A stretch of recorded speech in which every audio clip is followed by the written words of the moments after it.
Hello everyone, today I'm going to be running you through the Impossible Foe Legion Mage Tower Challenge. I'm running this on an Elemental Shaman, but you can also do it on a Feral Druid, Fire Mage, Unholy Death Knight, Outlaw Rogue or Fury Warrior, I believe. So any specific talents or anything that I show you in this video are obviously specific to Elemental Shamans, but hopefully, since it's mostly CC based, managing crowd control, you can at least mirror that in your own class and spectry to kind of get the same effect. My character was wearing a full set of the Forbidden Reach alt catch-up gear from patch 10.0.7. As you can see, she's got the full set, but remember that item level doesn't matter in the Mage Tower because you're going to be scaled down, and any set bonuses are also going to be disabled, so I didn't get any benefit out of any of these set bonuses that you can see here, but it just happened to give me good secondaries. None of it is terribly enchanted. I have a leg enchant and I think maybe a chest and cloak enchant as well, but don't worry too much about this kind of stuff. I won't go into too much detail on the talent build for this because obviously I did it for Elemental Shaman, so it's not applicable to any of the other specs, but just as an example of how you can feed as much CC and CC cooldown reduction as possible into your talents, I took obviously Capacitor Totem, which is an AoE stun. I then also took Static Charge, which reduces the cooldown of Capacitor Totem, and the other main thing for Elemental Shaman is to use the Earth Grab Totem. Maybe also take Thunderstorm, is one of the most useful talents to take against the imps that will use the Plague Zones, the ones that fixate you, just to kind of give you some extra space.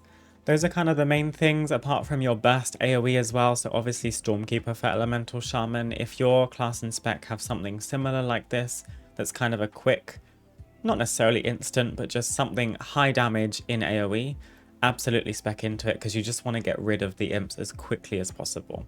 So now we've had a brief look at the talents, let's jump into the actual encounter and see how it plays out. So Agatha is all about CC and ad management basically, because she is the main boss. You fight her, you have to kill her to end the challenge. But during the encounter, she's going to summon in a bunch of different types of imps that all have pretty low HP, but if you don't deal with them fast enough, you're going to be overrun, and each type of imp performs a different duty. So as you can see here, you have some time at the very start of the pull to pop your cooldowns. I use Heroism as I'm a Shaman. I got my Fire Elemental out and just started getting some uptime on the boss. You already saw one wave of ads come in, but I just nuked them down immediately. Now she's going to bring in 2 imp servants. Agatha will always call in 2 imp servants at a time, and they will always start from one end of the room and work their way in. They're going to fixate on Agatha, and by the time they are in melee distance or melee reach of the boss, they're going to channel energy into her that's going to heal her over time. So you need to slow them as much as possible if you can. You need to potentially stun them if they do reach the boss and start casting, and you need to kill them as fast as possible. So you can see here as an Elemental Shaman, I can use Primordial Wave to put Flame Shock on both of them, and then my Lava Bursts will go out and shoot both of them as well, and they should go down pretty easily. They did manage to get a couple seconds of their funnel energy on the boss, but don't worry too much about that. They go down pretty easily. All of these imps can kind of get sniped down pretty fast. None of them have terribly much HP. And in between these waves, you just have more time to just single target damage the boss. She will use Shadow Stab as kind of her filler ability. Don't interrupt this by any means. It does very little DPS, and you need to save your interrupt for Dark Fury, which is this. Agatha's going to shield herself, and while she's shielded, she's immune to interrupt, so you need to focus down that shield and interrupt her as soon as it drops.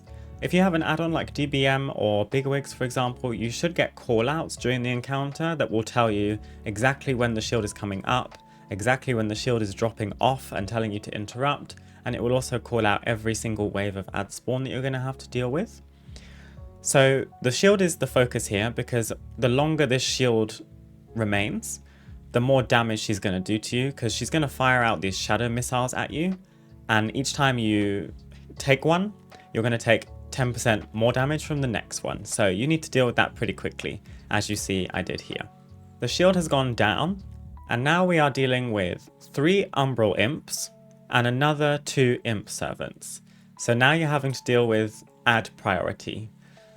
I would say the Umbral Imps need to go down first because they're going to make her immune to damage. So if you have any kind of burst AoE damage, which I know might be difficult for some specs, this is the time. So Elemental Shamans, you need Stormkeeper 100%. You will see how quickly Stormkeeper deals with these adds. They literally just disappeared. Now I only have to deal with the 2 Imp Servants. I'm going to Capacitor Totem them. Hopefully in this video I don't silence any of the Imps because I'm saving my Windshear for the boss. Even though Windshear has a short cooldown, I never want to leave Agatha able to just free channel Dark Fury because that's probably going to get me killed. The other type of imp that you've just seen spawn in is a Fuming Imp. These imps will spawn anywhere in the room and then fixate on you as the player. And when they reach you, they will start casting Plague Zone. And if the Plague Zone cast goes off, they will explode, they will self-destruct, they'll kill themselves, and leave a pool on the ground that will deal damage to you and slow you while you are in it. So I'm just kind of using Flame Shock on the ad and kiting it as much as I can, and you see 2 lava bursts and it's dead. Again, we're back on the boss. I've also got my Earth Elemental out here. In the case of an Elemental Shaman, this is good if you need to kind of recover from the Dark Fury, because the boss is going to be attacking the Earth Elemental instead. We have another set of imps here, and I actually don't have much to deal with them this time. I'm going to Capacitor Totem again, but this time I think I might just be trying to get as many Lava Bursts and Chain Lightning out as possible. Now you see we've got more Umbral Imps. I still have a Smouldering Imp, which is just free casting Firebolts. They're like the lowest priority, and they should just kind of die to AoE. But now we have Umbral Imps, Smouldering Imps, and 2 Fuming Imps. You just want to spread as much AoE as possible and get them down as quickly as possible. Again, remember that Umbral Imps are kind of the most important because they are making Agatha immune to damage. But again, with something like Stormkeeper, they're going to just get sniped down really, really easily. This is exactly how phase 1 continues until she reaches 50% HP, which she is just about to. I have used an Earth Grab Totem here to keep one of the Imp Servants back. I was kind of supposed to hit them both, but it missed. So one of them is now just kind of free casting funnel energy on the boss, which is not ideal. Capacitor Totem again. You want to be talenting into as much CC and as much CC cooldown reduction as possible. So you can see with almost every Imp Servant wave, I have a Capacitor Totem to stun them and deal with them. The same with, I grabbed Earth Grab Totem as well. Now at 50% HP, she moves from the middle of the room to the very back. She immediately spawns in a bunch of different imps. You can see another 2 Umbral Imps, a Smouldering Imp, and a Fuming Imp.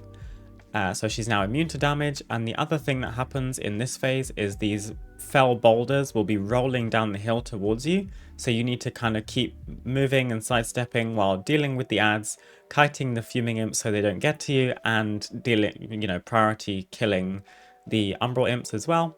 Be careful in this part of the room, especially as an Elemental Shaman or a Fire Mage, as the casters that can do this challenge, because where I'm standing right now is a choke point. It's the narrowest point of this room, and the boulders are coming straight down the middle here.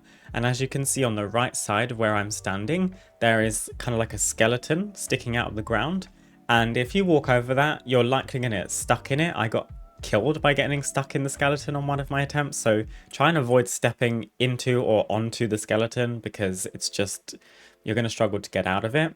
And being hit by one of these boulders, it won't one-shot you, but it will deal probably about 80% of your HP, maybe 70, and stun you for a few seconds.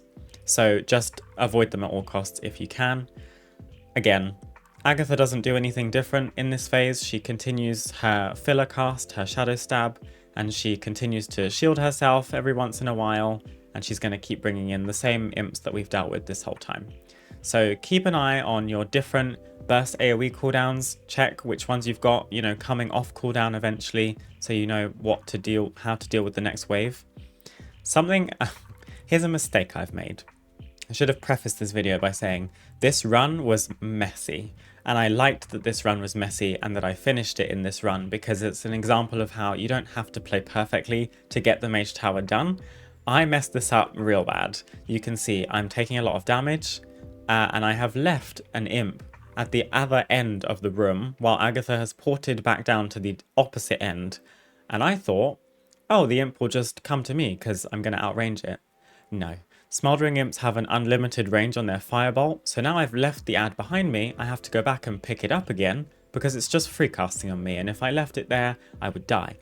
So as you can see, sadly it didn't quite die to any dots, so I have to run back and deal with it.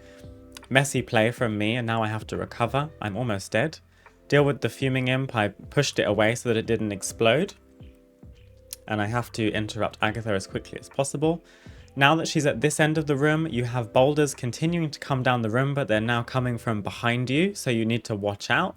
Zoom your camera out as much as possible, and just stay focused, basically. Don't be baited into any trinkets and stuff that you have are telling you to stand in a specific place like that. I literally almost fell for it just then and could have died. But again, same rotation, same abilities, she doesn't do anything new, same sets of ads. I got hit by a boulder, there you go. That's where the refreshing health potion came in, healing me to full, which was very useful. Clear up the ads, continue damaging the boss, and it's kind of just a rinse and repeat, honestly. This challenge in comparison to other Mage Tower challenges is quite simple. I had never played this challenge before myself until today, and it took, I think, 5 attempts, just because I was dying to stupid stuff. But you very easily kind of get into a rhythm of the encounter, and you figure out what cooldowns are available to you for each maybe wave of ad or each Dark Fury cast. And she just kind of keeps porting back and forth from either side of the room at various health percentages, and you just have to keep chasing her down, using your cooldowns when they're up. There's no real reason to save them for anything. And dodge boulders. And that's kind of it, to be honest with you. Again, we're in the choke point of this room, so I need to be kind of careful. There's also a plague zone in front and behind me. So if I run around too much, I'm going to get caught in a slow zone, and I'm going to struggle to move out of the way of the boulders. Obviously, if you're doing it on any of the melee specs, this is where you're going to be standing, so you might have an easier time. Just be careful of the imps that will fixate you and do the plague zone that will slow you down. Stay calm. Even when the boss is at low HP, remember that the ads are absolutely the priority. Don't get kind of fixated on the fact that the boss is at 10% HP and you just want to nuke her down.